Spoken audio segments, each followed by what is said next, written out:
السلام عليكم ورحمة الله وبركاته. تالتة اعدادي، عامل ايه؟ يا رب تكونوا بخير. معاك مستر احمد عبد الفتاح.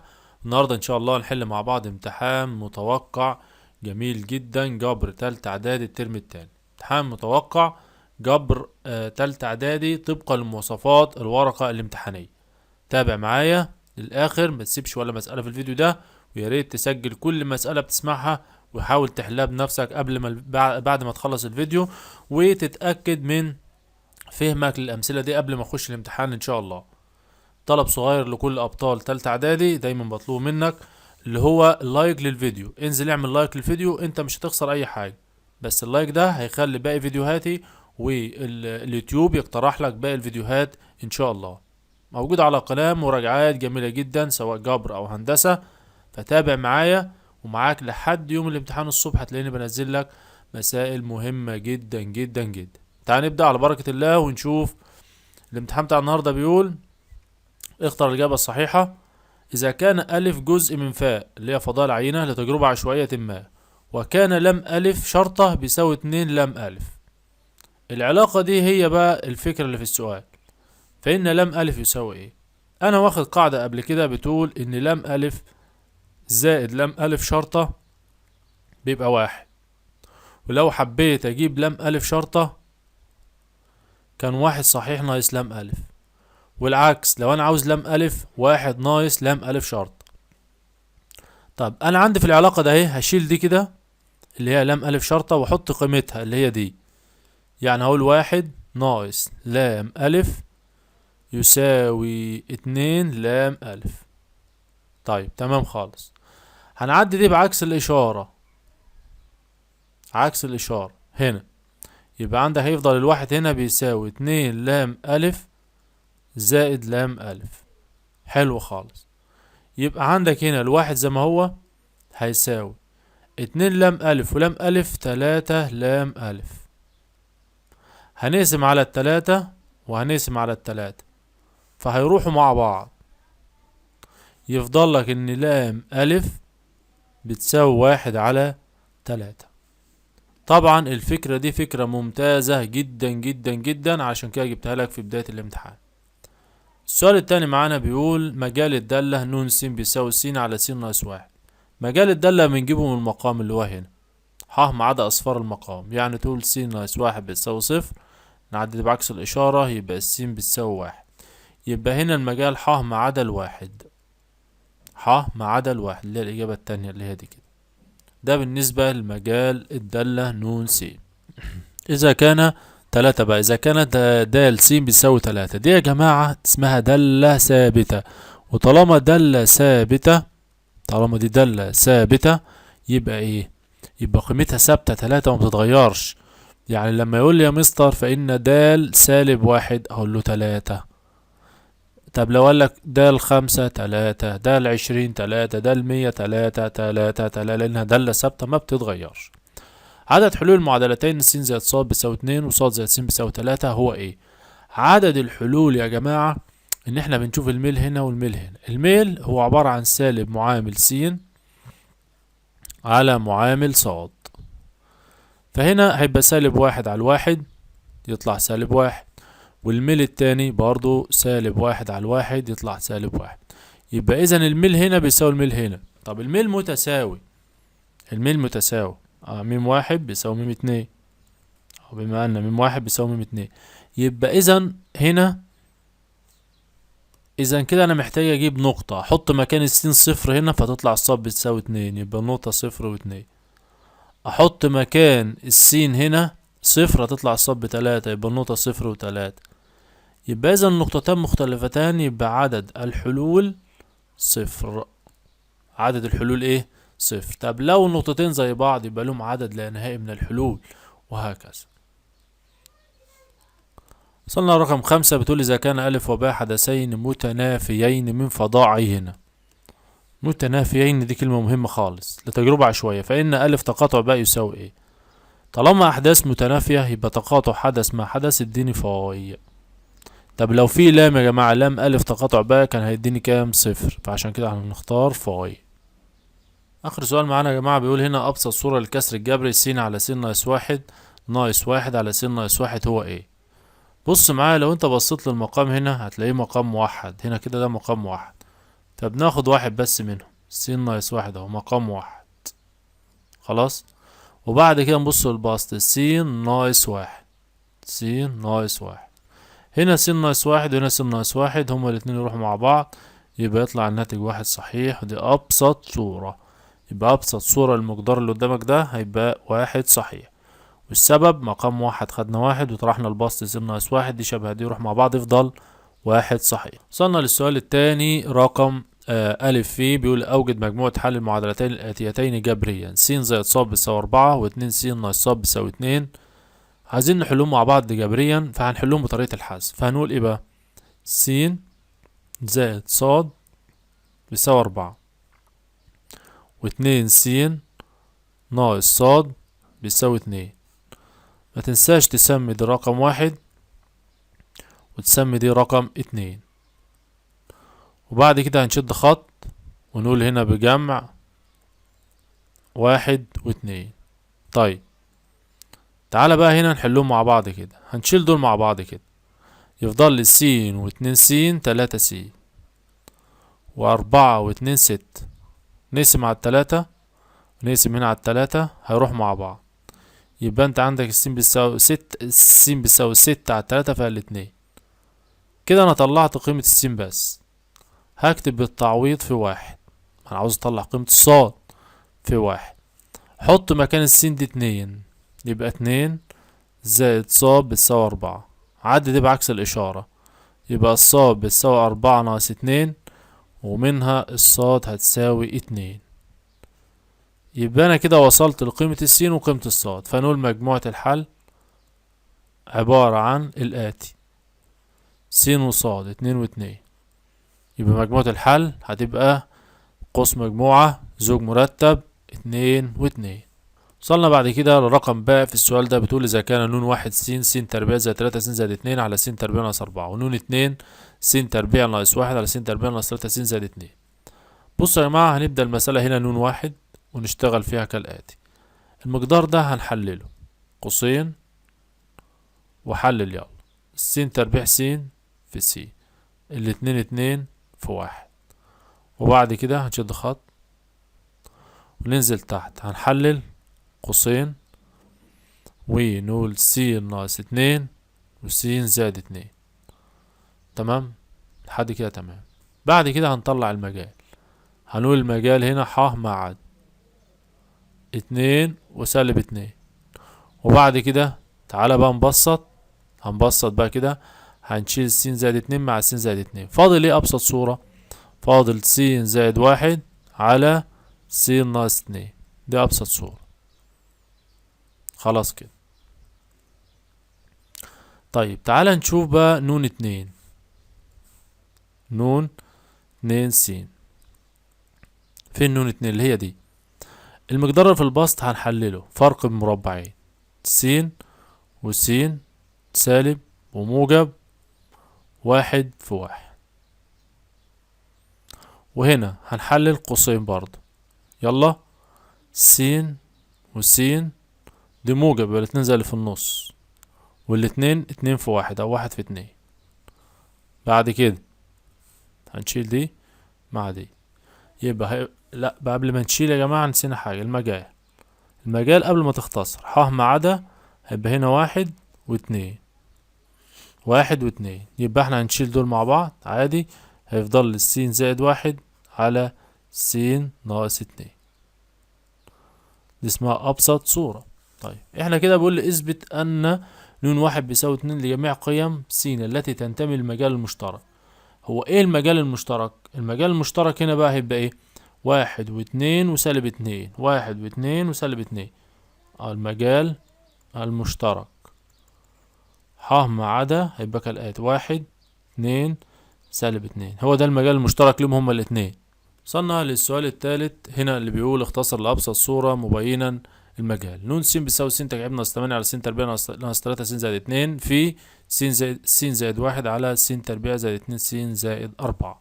هنبدأ كده نحلل المقدار ده، عبارة عن قوس صغير وقوس كبير لأنه فرق بين مكعبين. هنا س ناقص جذر التمانية اتنين، وبعد كده ربع يبقى س تربيع، غير الإشارة تبقى موجب، اضربهم في بعض 2 س، ربع الاتنين تبقى 4. هنا هننزل تحت هنحلل برضه. س تربيع هنعملها س في س، والاتنين ده هنعمل إشارات هنا كده سالب، 2 في 1. حلو. في نيجي هنا س زائد 1 ولا أي حاجة تسيبها زي ما هي، والمقدار ده غير قابل للتحليل هتسيبه زي ما هو. بص يا بطل بقى، هنطلع المجال هنا كالآتي: ح ما عدا اهو 2 1 بس، دي 2 ودي 1 دي ملهاش. بعد المجال هنختصر دي مع دي، وعندك س ناقص 2 مع س ناقص 2، فاضل لنا ايه بقى؟ فاضل لنا س زائد 1 على س ناقص 1، ودي اسمها أبسط صورة. يبقى ده طلعنا كده أبسط صورة وطلعنا المجال. رقم بقى في السؤال ده بتقول هنا يا جماعة: باستخدام القانون العام أوجد مجموعة حل المعادلة اللي قدامك دي. س تربيع ناقص 2 س ناقص 6 بيساوي 0 مقرر بالناتج رقم 10 و1. أول حاجة في مسألة القانون العام أنت بتطلع 3 حاجات لازم تكون فاهمهم كويس. ايه هما ال3 حاجات بقى؟ معامل السين تربيع اسمه ألف، مفيش حاجة عن 1. معامل السين بس اللي هو -2 اسمه باء. الحد المطلق -6.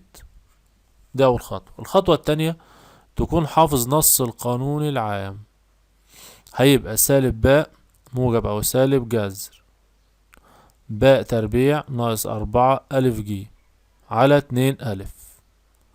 تعال نعوض يلا يا أبطال كده أهو. -2 يعني 2 موجب أو سالب جذر باء تربيع يعني 2 في 2 ب4 ناقص 4 في 1، 4 في 1 في -6 على 2 في 1. جميل خالص. يبقى الس هتساوي دي 2 ملناش دعوة بيها، موجب أو سالب جذر. احسب لي الإشارة اللي تحت الجذر، 4 في 6 ب24 و4 28 على 2. يبقى مجموعة الحل حاجتين 2 زائد جذر 28 على 2 و2 ناقص جذر 28 على 2، وتقفل على كده. هتروح تجيب الآلة بتاعتك يا محترم اهي، وتعمل كده وتقول 2 زائد جذر 28 على 2 يساوي، وتضغط على الاس دي وتكتب في مجموعة الحل اللي طلع لك. طب هو عايز بعد العلامة رقم 1 اللي هو ال6، ال4 هتزودها لأ، يبقى تفضل 3.6. خش على اللي بعده. نروح نعمل كده ونقول 2 ناقص جذر 28 على 2 يساوي، واضغط على الاس دي بالسالب بقى 1.6 برضه، يبقى 1.6 بس سالب، ونقفل على كده. وهي دي مجموعة الحل. وصلنا للسؤال الرابع يا جماعة رقم ألف فيه، بيقول أوجد مجموعة حل المعادلتين الآتيتين في ح في ح. س ناقص ص بيساوي 1 دي من الدرجة الأولى، وس تربيع زائد ص تربيع بيساوي 25 دي من الدرجة التانية. بص يا بطل، في المسائل اللي من نوع إن واحدة من الدرجة الأولى والتانية من الدرجة الثانية، اللي هي من الدرجة الأولى دي لازم نعدلها، يعني نخلي المتغير في طرف والمتغير التاني في طرف. طب لو هما الاتنين مع بعض زي كده، ناخد واحد من دول اللي هو مثلا السالب ص نوديه هنا بعكس الإشارة، يعني معنى ذلك يفضل لنا السين بتساوي 1 زائد ص. الصاد دي تقف ورا الواحد مش قدامه. طيب يبقى هنا هنسميها دي رقم 1.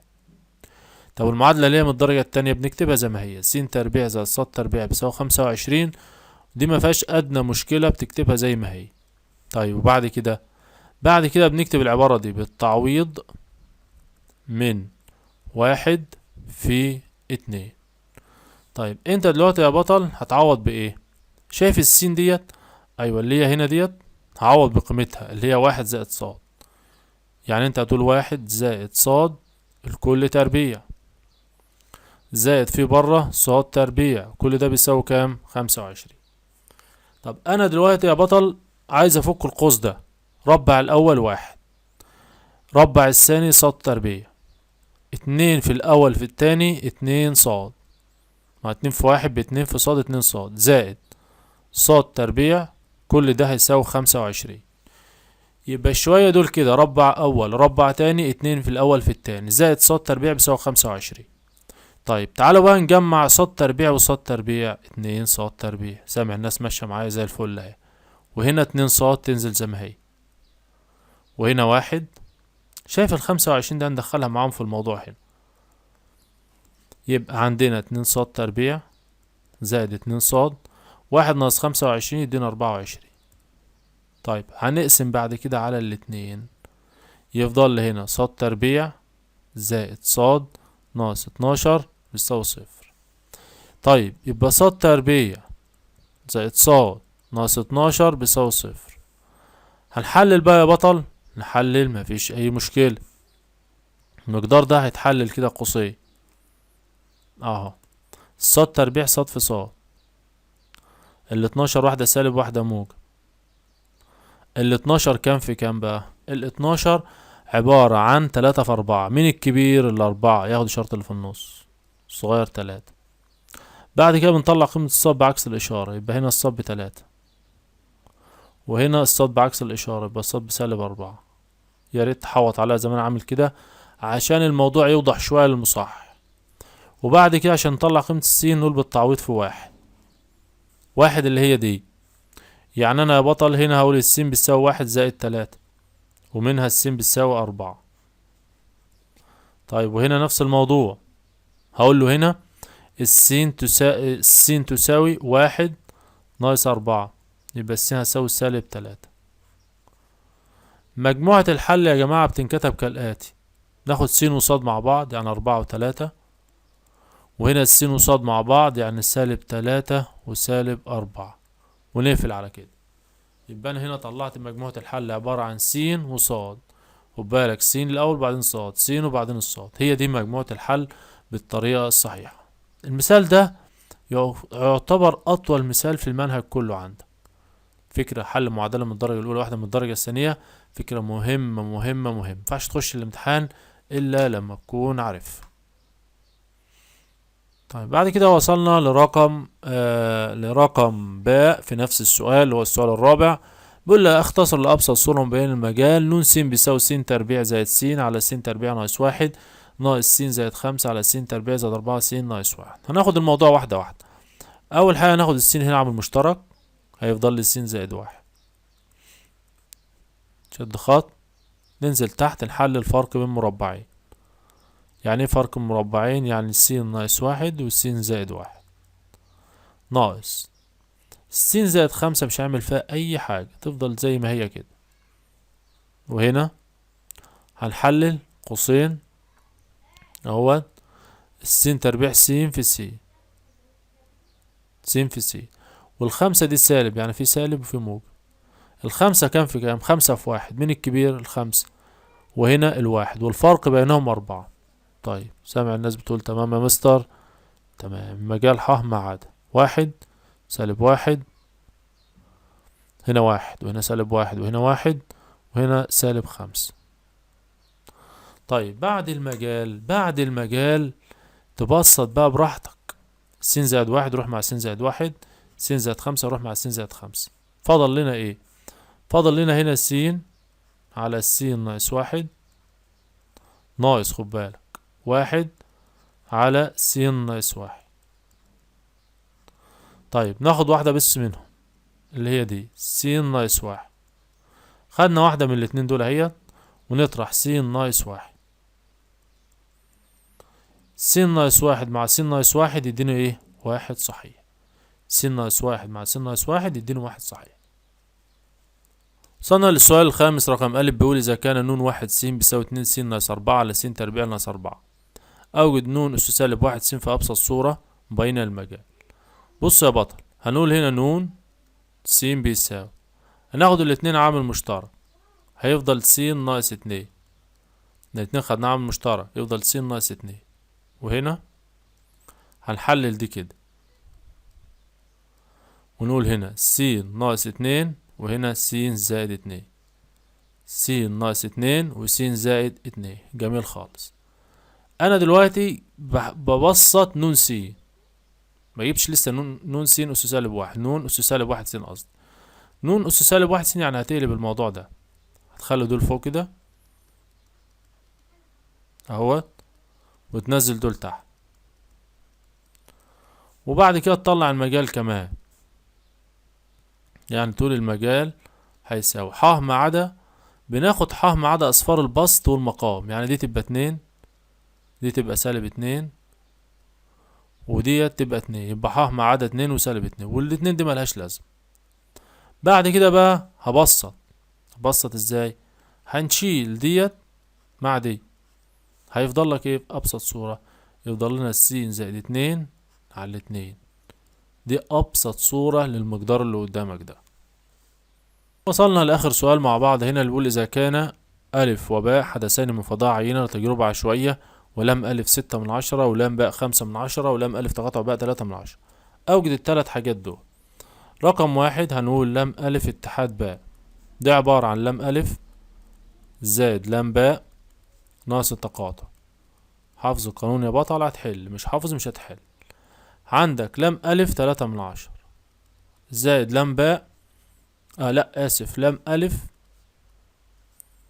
6/10، لام باء 5/10، كده بقى 11 ناقص 3 يفضل 8، يبقى الناتج 8/10 من غير آلة ومن غير أي حاجة. طيب لام ألف فرق باء، ايه القانون بتاعها؟ ده عبارة عن لام ألف ناقص التقاطع. طب هو لام ألف بكام يا جماعة؟ 6/10، والتقاطع كام؟ 3، يبقى يطلع الناتج 3/10.